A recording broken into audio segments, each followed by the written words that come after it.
Hemos llegado ya a la última sesión de esta larga serie de estudios bíblicos en la que espero que hayas podido acercarte a Dios y conocerle mejor. Y en última instancia, hoy lo que quiero compartir contigo es por qué y para qué compartir el Evangelio. Esta idea la tomé de una predicación, un sermón que yo presenté titulado Proselitismo versus evangelismo. Son dos cosas bien diferentes.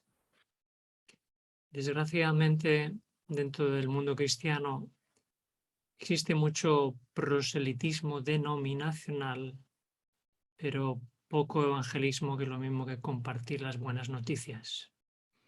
Así que vamos a orar para que Dios nos ayude a entender esto. Gracias, Señor, porque hasta aquí tú nos has acompañado.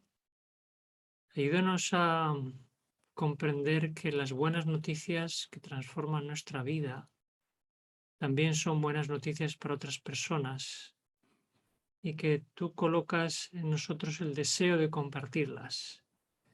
Ayúdanos a entender cómo hacerlo y cómo no hacerlo. En el nombre de Jesús. Amén.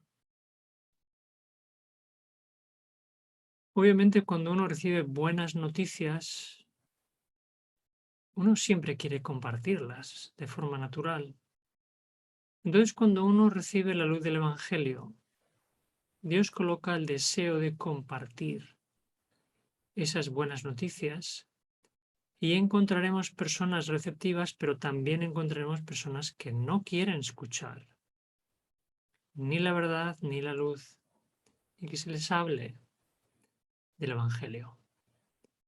Ahora, si la persona es sincera y está buscando la luz como mucha gente en este momento, está buscando luz, claridad y dirección ante un futuro incierto, entonces, tarde o temprano, esa persona va a aceptar que tú puedas ir compartiendo poco a poco la luz que tú ya tienes. Entonces, la primera pregunta que yo me hice en su momento también, y yo ahora te planteo a ti, ¿estás tú mismo convertido? Porque primero es la conversión y luego es la misión. ¿De qué valdría compartir el Evangelio sin estar convertido? Cuando precisamente las buenas nuevas del Evangelio son haber sido liberados de la esclavitud del pecado y de Satanás para vivir una vida nueva. A eso se le llama la conversión, se le llama la regeneración, el cambio de corazón. Así que esto es muy, muy importante. Y observa que en el Evangelio hay una narración sumamente interesante de Jesús liberando a un hombre con demonios. Y observa cómo en esa conversión total que ocurre en ese endemoniado, que pasó en un solo momento de las tinieblas a la luz, observa bien que ese hombre quiso inmediatamente estar con Jesús y observa también lo que Jesús le dice. Y el hombre de quien habían salido los demonios le rogaba que le dejase estar con él, pero Jesús le despidió diciendo: vuélvete a tu casa y cuenta cuán grandes cosas ha hecho Dios contigo. Y él se fue, publicando por toda la ciudad cuán grandes cosas había hecho Jesús con él. Así que la transformación de esta persona dio como resultado el deseo y la alegría de compartir con los demás lo que había ocurrido con él. Eso es lo que debe ocurrir en nosotros. Y te pongo un ejemplo para ilustrarlo. Imagínate que tú vivieras en un lugar donde existe un manantial natural, un lugar que es más bien seco, y un lugar donde varias empresas han aprovechado la oportunidad para, más abajo de este manantial, envasar esa agua con diferentes marcas. Y obviamente los que viven más abajo en la ciudad no saben dónde está ese manantial, están bebiendo agua, que es agua mineral y que luego tienen que vender. Y la persona que compra el agua de cierta marca, entonces está pagando por un agua sin saber que él pueda acceder al manantial. Entonces, si lo llevamos al terreno espiritual, la pregunta que surge es, ¿te están vendiendo el agua o estás yendo al manantial? Y vamos a pensar que el agua es la palabra de vida y a veces viene embotellada con una marca denominacional. Pero te pregunto, ¿no sería mejor ir directamente al manantial y conseguir el agua más pura, sin restos plásticos como el bisfenol que tienen todas las botellas de plástico? Y además de ser más pura, encima gratis. Entonces, si tú conoces el manantial de vida, que es la palabra de Dios, lo ideal es que lleves a las personas al Dios de la roca inagotable de agua viva. Ese es el objetivo. El objetivo no es que tú les lleves a un supermercado a comprar un agua mineral de cierta marca, y estoy hablando de una denominación. El objetivo es que tú les lleves al manantial, al origen. Y en ese proceso de caminar hacia el manantial, hay un texto bíblico que nos viene bien, que dice, cuán hermosos son los pies de los que anuncian la paz, de los que anuncian las buenas nuevas. Estamos anunciando la paz y las buenas nuevas de la fuente espiritual inagotable. Entonces, ahora te voy a dar algún consejo en este sentido para cuando tú quieras dirigir a alguien a la fuente y quieras compartir la palabra con esa persona, algunos consejos que creo yo que vale la pena considerar. Y uno de ellos es, aprende a escuchar. Creo que es muy importante que si tú quieres compartir algo con alguien, y en este caso el Evangelio, tienes que aprender a escuchar. Aunque sorprenda, pocas personas son capaces de escuchar a los demás. Las personas pueden hablar con otras personas, consigo mismas cuando piensan, o las dos cosas a la vez. Por lo general, cuando hablamos con otros no somos capaces de dejar de pensar en otras cosas o lo que queremos responder a la persona con la que hablamos. Por eso hay una cosa que se llama la escucha activa. La escucha activa es el primer paso para poder conversar con una persona con el deseo de influir positivamente sobre ella. Es la capacidad de dejar de hablar con nosotros mismos para escuchar a alguien con toda atención. Esta forma de escucha es poco frecuente, pero muy importante a la hora de compartir la palabra de Dios. Porque tenemos que primero entender cuál es el interés o qué es lo que va buscando la persona. Debemos entender que compartir la palabra con alguien no es transmitir una serie de datos en el cerebro de esa persona pasiva, como si fuera una computadora. La persona con la que compartimos el Evangelio es un ser humano con complejos, frustraciones, problemas, dudas e inquietudes. Y es por este motivo que a medida que vamos compartiendo el Evangelio con ella, todas esas emociones van a salir de forma natural y debemos escuchar activamente para comprender a la persona y así ayudarla mejor. Y la Biblia menciona el concepto de la escucha activa en los siguientes 3 versículos. Observa bien. Hay tiempo de callar y tiempo de hablar. El tiempo no solo es para hablar, sea con los demás o con nosotros mismos. El tiempo también es para callar, pero uno solo puede callar de verdad cuando escucha a los demás. Y hay que notar también que el texto menciona primero callar y después hablar.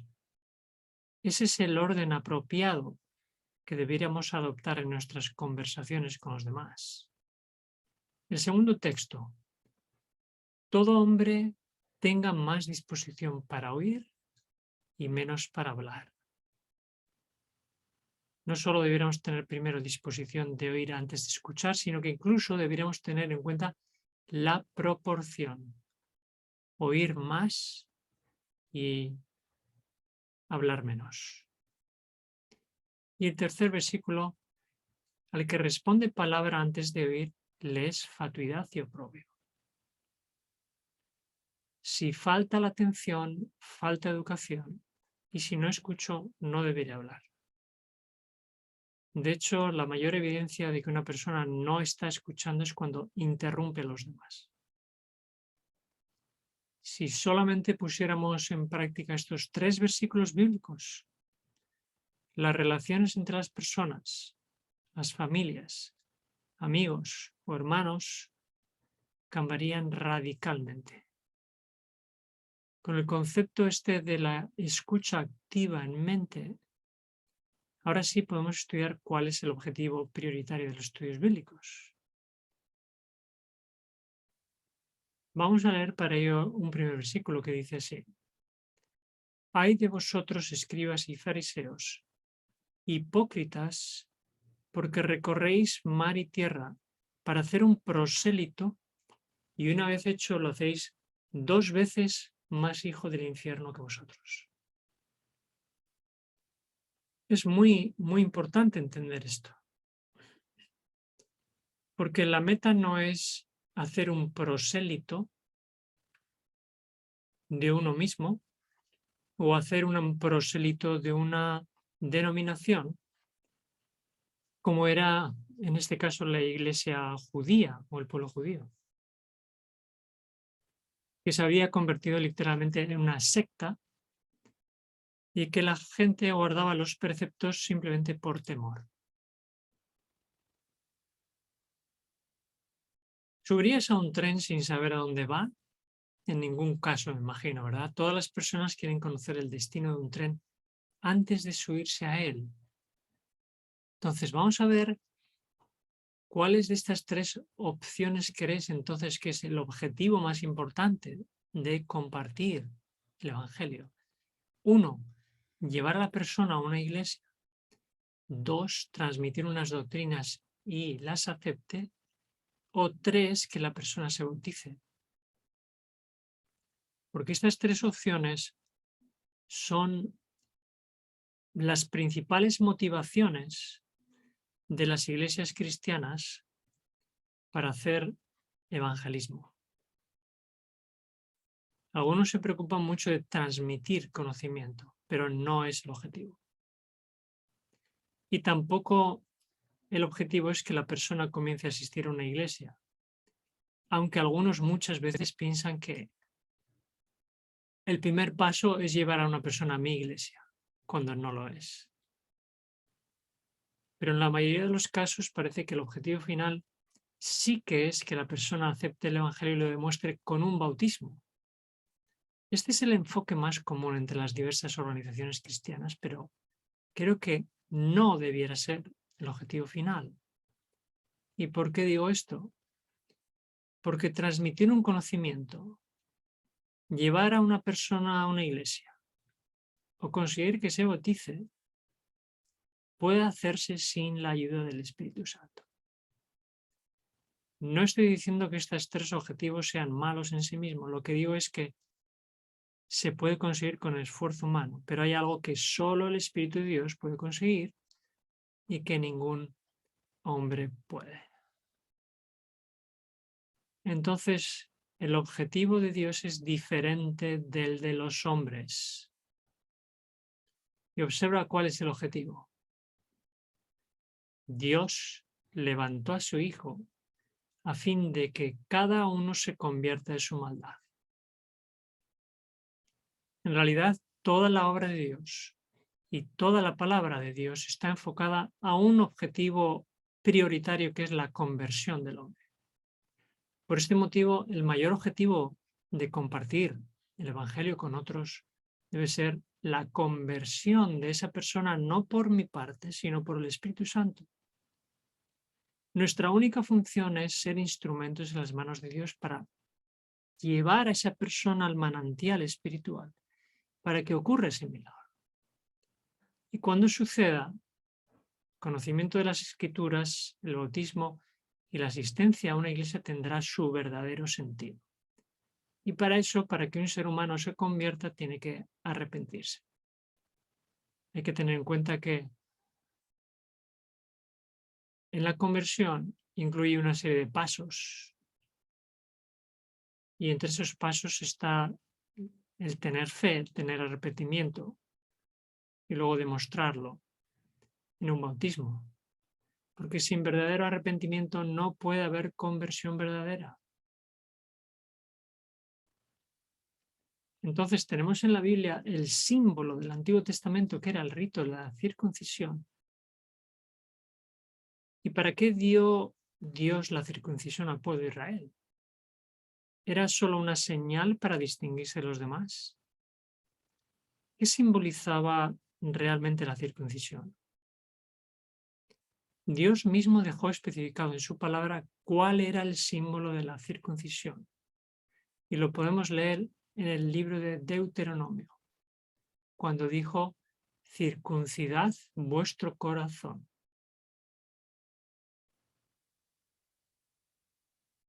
Y también va a decir más adelante: circuncidará Jehová tu Dios tu corazón. ¿Para qué? ¿Qué va a ocurrir cuando el corazón sea circuncidado, dicho de otra forma, sea convertido? Para que ames a Jehová tu Dios con todo tu corazón, con toda tu alma. ¿Cuál será el resultado? Pondrás por obra todos mis mandamientos. Eso tiene un proceso. Primero Dios convierte el corazón de las personas para que amen a Jehová, para que entonces anden en el camino a Jehová. Y también en el Nuevo Testamento encontramos referencias a este tema cuando dice: fuisteis circuncidados en la circuncisión de Cristo. ¿Qué es la circuncisión de Cristo? Bueno, la circuncisión tenía que recordar a los israelitas su necesidad de conversión, precisamente. Era un símbolo de que necesitaban una conversión. Pero ellos olvidaron el objetivo del símbolo y creyeron que solo con él les bastaba para ser pueblo de Dios. Hoy algunos hacen de su pertenencia a una iglesia lo mismo que los judíos hicieron con la circuncisión. Solamente una señal externa. Yo soy de esta denominación y como yo creo que es la verdadera denominación, entonces yo tengo la señal.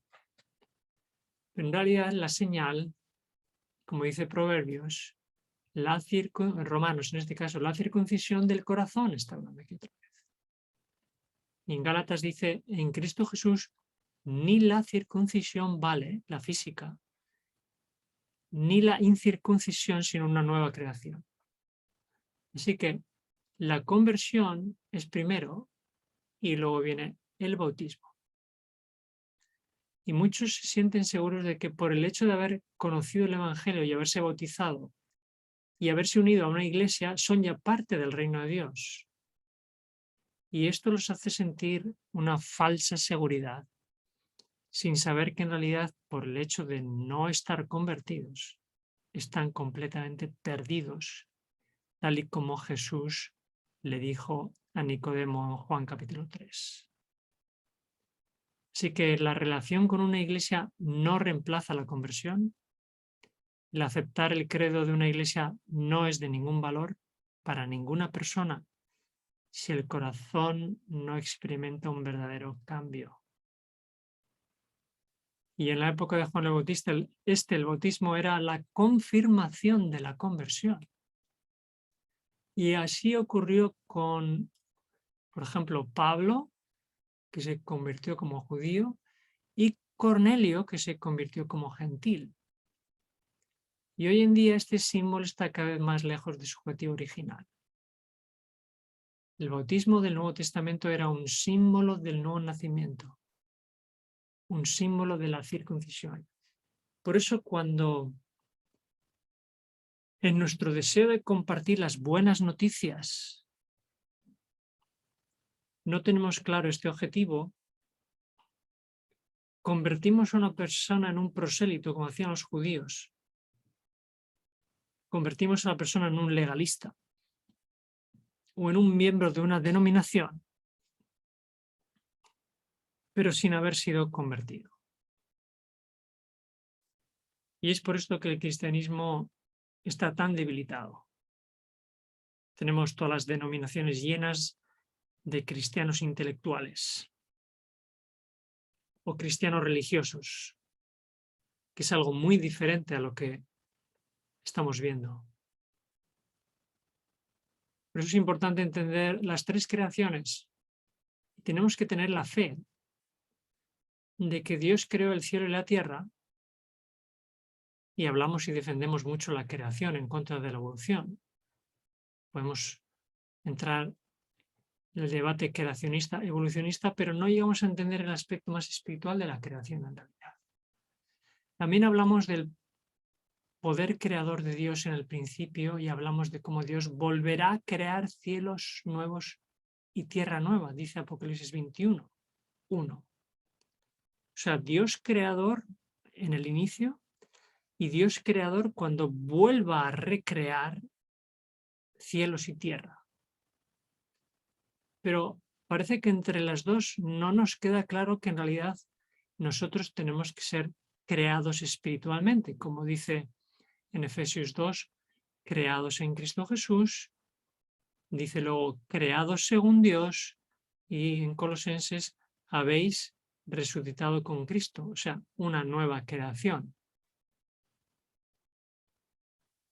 Esta es la tercera creación que debe ocurrir en nosotros, en cada uno, y que también debe ser el objetivo para que nosotros compartamos el Evangelio realmente. Ese es el fin último, el por qué yo debo, si es que yo estoy lleno del gozo para poder compartir esas nuevas, el objetivo es ese.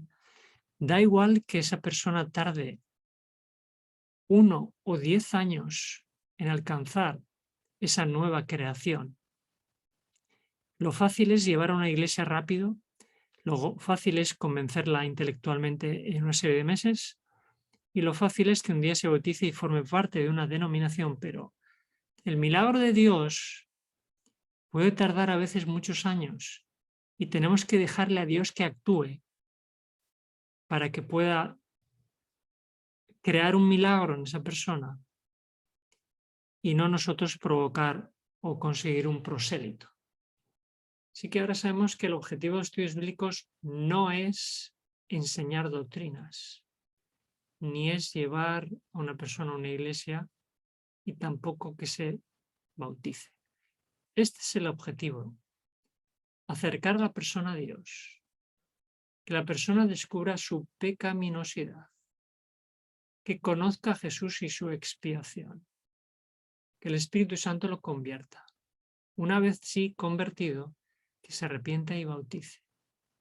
Luego que el Espíritu de Dios lo santifique y lo habilite para servir, que pueda formar parte de un remanente y por último que persevere hasta el fin.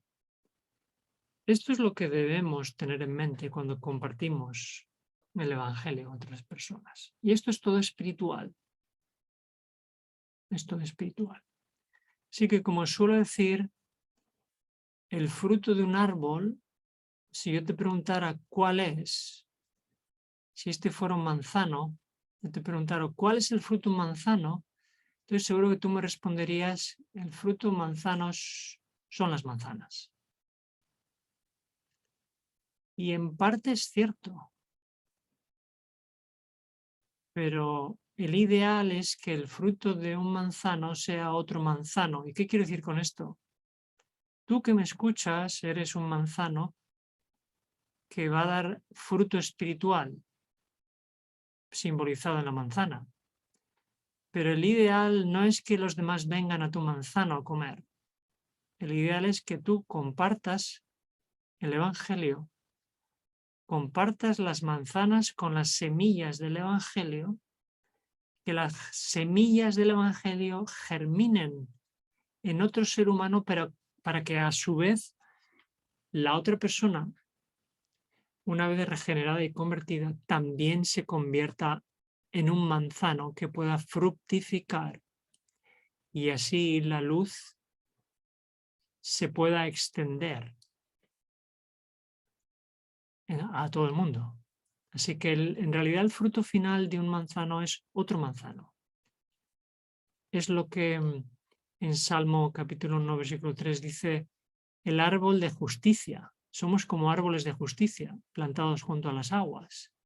Así que nosotros somos árboles cuyo fruto en la semilla va a dar como resultado otro manzano.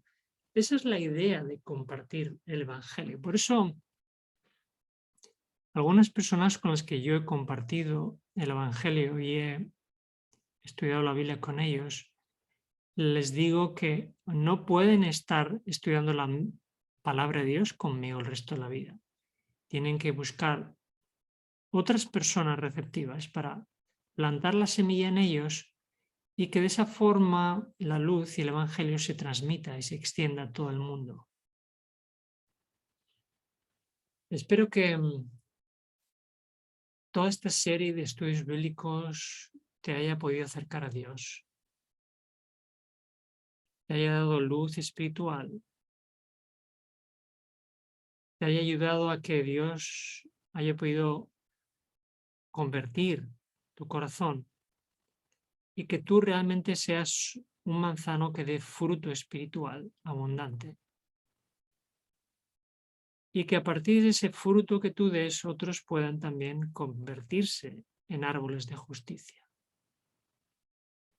Llegamos al final de toda esta serie, para la cual he dedicado mucho tiempo, más de lo que puedes imaginar, pero espero que haya valido la pena. Y si tú has llegado hasta aquí y quieres seguir en contacto conmigo de forma esporádica y reunirte conmigo y con un grupo de hermanos que tenemos un mismo pensamiento en la línea de lo que has estudiado en esta serie, te invito a que visites esta página, elultimoremanente.org, y en el menú de arriba verás que dice Iglesia Virtual. Si tú haces clic ahí, verás que estamos reuniéndonos todos los sábados a las 7 en España por medio de Zoom, simplemente para compartir y animarnos, estimularnos a perseverar hasta el fin. No es un lugar de debate, aunque tenemos personas de varias denominaciones, es un lugar de crecimiento espiritual, de respeto y sobre todo para estimularnos al amor y a las buenas obras, como dice el Evangelio. Así que si no tienes nadie con quien te reúnes, si no tienes una iglesia, si quieres hacerlo de forma virtual, a través de internet, pincha ahí, rellena el formulario, te llevará a ponerte en contacto conmigo y si lo que hacemos es de interés para ti, podremos seguir en contacto a través de las video reuniones que hacemos los sábados por la tarde. Espero que Dios te bendiga mucho y espero que todas las bendiciones que Dios tenga para ti se cumplan y puedas ser luz en medio de este mundo cada vez más en tinieblas. Amén.